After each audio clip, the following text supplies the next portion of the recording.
பக்தியை வைத்து பகை வளர்க்கக்கூடாது.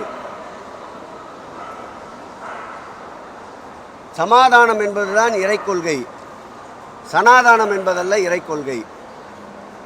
வடக்கிலே இது போன்ற விரும்பத்தகாத சூழல்களை ஏற்படுத்தி அரசியல் மாற்றத்தை உருவாக்கியது போல் தமிழகத்தில் உருவாக்கலாம் என்று நினைக்கின்றார்கள். இது ராமானுஜர் வாழ்ந்த மண், எல்லோருக்கும் எல்லாமான மண்.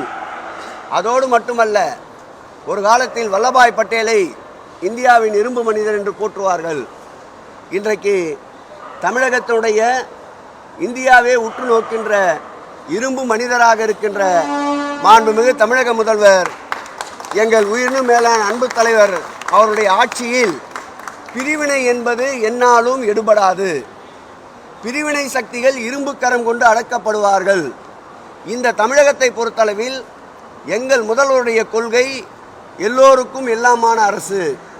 எந்தெந்த மதத்தினர் அவரவர்கள் வழிபாட்டை எப்படியெல்லாம் விரும்புகிறார்களோ அமைதியான சூழ்நிலையில் கட்டுப்பாடோடு ஒழுக்க நெறி தவறாமல் அப்படி விரும்புகின்ற அந்தந்த மதத்தினருக்கு உண்டான பாதுகாப்பையும் போதிய அமைதியையும் ஏற்படுத்தி தருவதுதான் இந்த ஆட்சியுடைய கொள்கை லட்சியம்.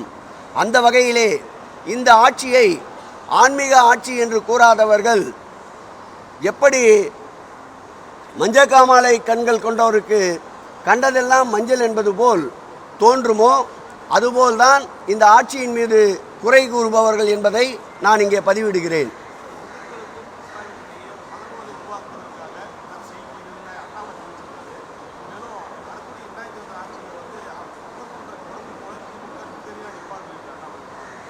அது மரத்துக்கு மரம் தாவுகின்ற மங்கி அல்ல. நாங்கள் நிலையாக நிற்கின்ற சிங்கத்தின் கர்ஜனையோடு இருக்கின்ற மாண்புமிகு முதல்வர் அவர்கள் தலைமையிலே பயணிக்கின்ற இயக்கம் இந்த அரசு. அவர்கள் நினைத்தது நடக்கவில்லை. அவரே சொல்லியிருக்கின்றார் பாருங்கள், இரு மதங்களுக்கிடையே மோதலை உருவாக்கின்ற சூழலை அதைத்தான் எதிர்பார்த்தார்கள். அது நடக்கவில்லை. அதை நடக்க விடாமல் வியூகமடைத்து சக்கர வியூகத்தை உருவாக்கியவர் மாண்புமிகு தமிழக முதல்வர். அவர்கள் நினைத்தது நடக்கவில்லை என்பதற்காகத்தான் இப்படிப்பட்ட சொற்களை இப்பொழுது வெளியே கொண்டு வருகிறார்கள்.